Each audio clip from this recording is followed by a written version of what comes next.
I think most people are familiar with the moon phases, but just as a starting point, I'll quickly run through the idea that new moon or dark moon, and then it will be waxing, and in a waxing time, this is for increasing.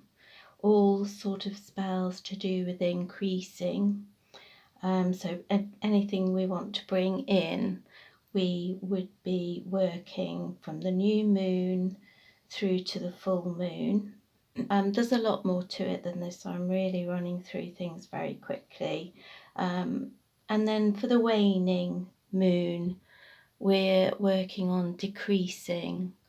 Anything we want to banish or get rid of. That's when we would use the waning part of the cycle for those things. So that's basically very quick run through, but I'm sure everyone is familiar with that.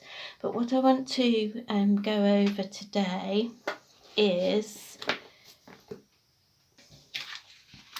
bringing a little bit more refinement to working within those moon cycles. So to do that, we would be looking at the zodiac, the houses, the zodiacal signs that the moon moves through in its monthly transit. Every lunation, it will go through all of the zodiac signs, and within those signs it will pick up on certain energies of those signs, and it can have an effect on the work that we do. So I'll briefly go through these. As always, this is a starting point, a jumping off point, and it's not meant to be a detailed account, because you can go deeper and deeper into this with more and more.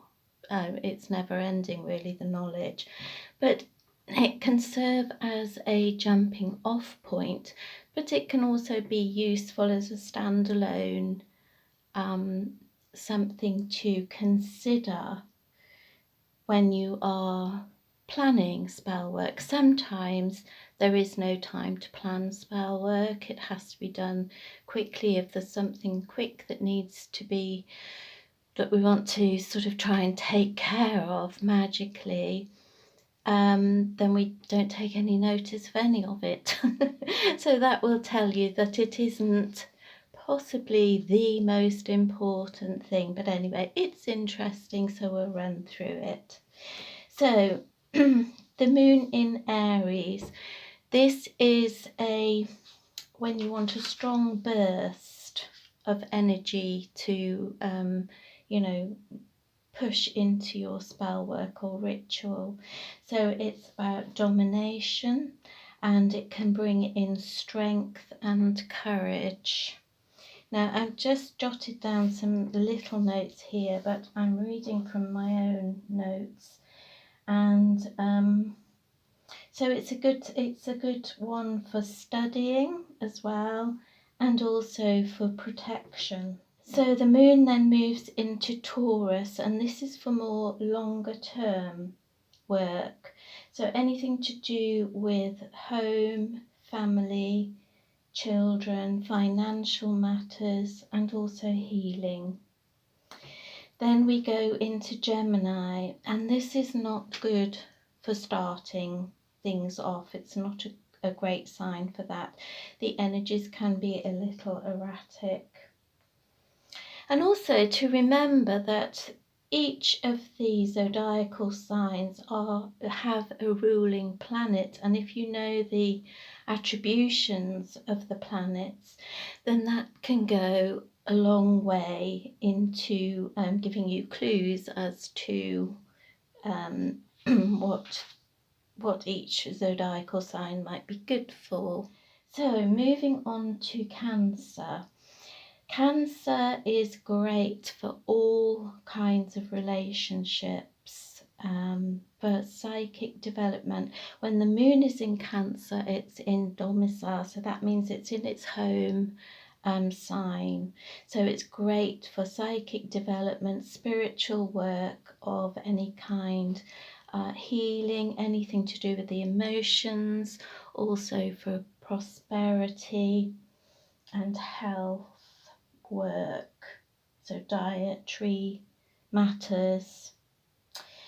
Moving into Leo, this is great for love spells, if you're into doing love spells, for glamour magic, for confidence, for courage, for passion projects. Also good for removing blocks, boosting confidence, inspiration even. Obviously, Leo is ruled by the sun, so it has all those attributions. So here we come on to Virgo. So Virgo, all health matters of any kind. It is Virgo, moon in Virgo is very good for community work of any kind.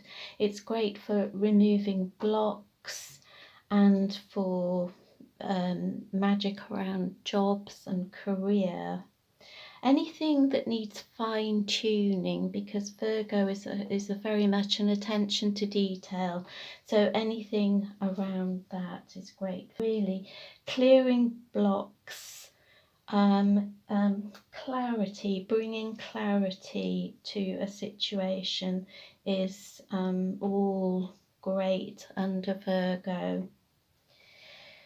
So moving on to Libra, this is a balancing. They've got the Libran scale, so this is about balancing. Anything which needs to be brought into balance is great in Libra.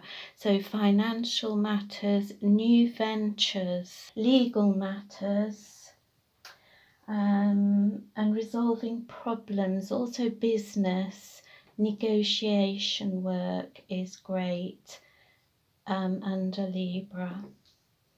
So going on to Scorpio, which is ruled by Mars, and this is very good for endings, banishings, healing trauma. That comes under, that's a very Martian influence, and also bringing a bit of fun and whatnot, and a good time in sex. So if you want to do any sex work, Moon in Scorpio would be a great time for that. Sagittarius. So all spirituality work. Sagittarius is ruled by Jupiter.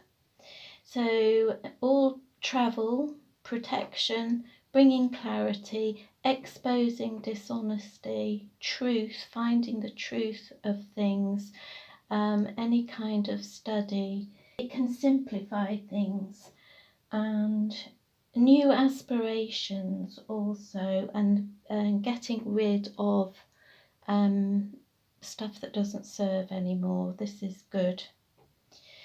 Capricorn, this is ruled by Saturn, so it's quite a stern house. So we're talking discipline, control. Now this could be self-control, it could also mean control of others as well, but yeah, that's a bit controversial, isn't it? Obstacles, removing of obstacles. Also for longer term spells, it's good for pain management as well, improving status. All banishings of any kind are good, are well aspected with the moon in Capricorn. So moving on to Aquarius, and IT matters, all humanitarian issues or work, Similarly to Virgo, where we had, a sense of the community, working for the community, working for the greater good is, it comes under Aquarius as well. Working for change of any kind, building your popularity is also good. Solution work also.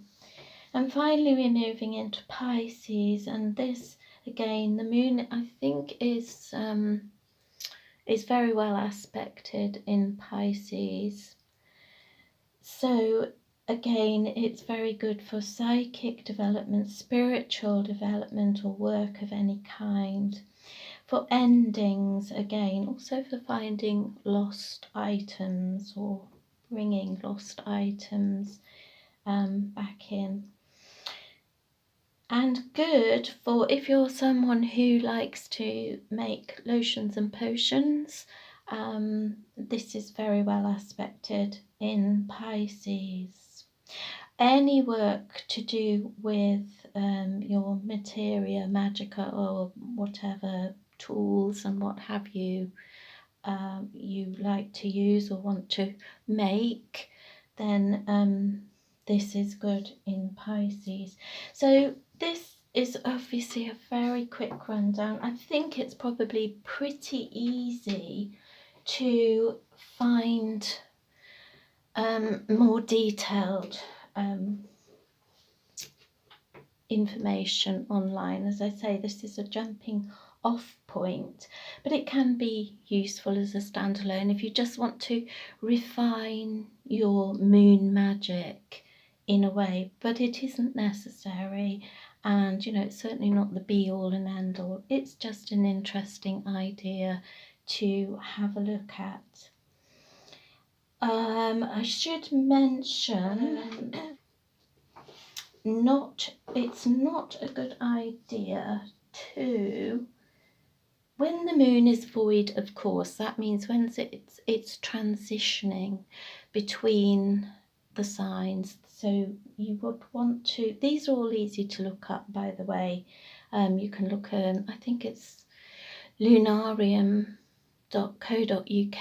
There's also AstroSeek, but there are other lunar calendars and lots of places online. You can basically look up this information, where the moon is and where it will be, so that you can plan. But when it's void, of course, which means it's transiting into another sign, it's not great to be doing because the energies are just so unstable. Also avoiding doing magic on the dark moon. It's not generally well aspected to do magic on the dark moon. You would want to wait until you've got that first sliver of new moon. And also eclipses, again, not very wise to do magic there. Let me see. Oh yes, and also, as I've said, all of the zodiac signs obviously have a ruling planet, so it might be as well to check that ruling planet is not in retrograde when you're planning to do your work. So it's just interesting. There is in Vedic astrology and Arabic texts, ancient magical texts, there is something called the lunar mansions, and that's incredibly interesting and could possibly even further refine that work. Because the lunar mansions there are 28 lunar mansions, but this really comes from a very Eastern idea, so I'm not going to go into that now, but it's very interesting to look into if you want to even further refine your moon magic. So blessings to you all. I hope that was interesting, maybe helpful.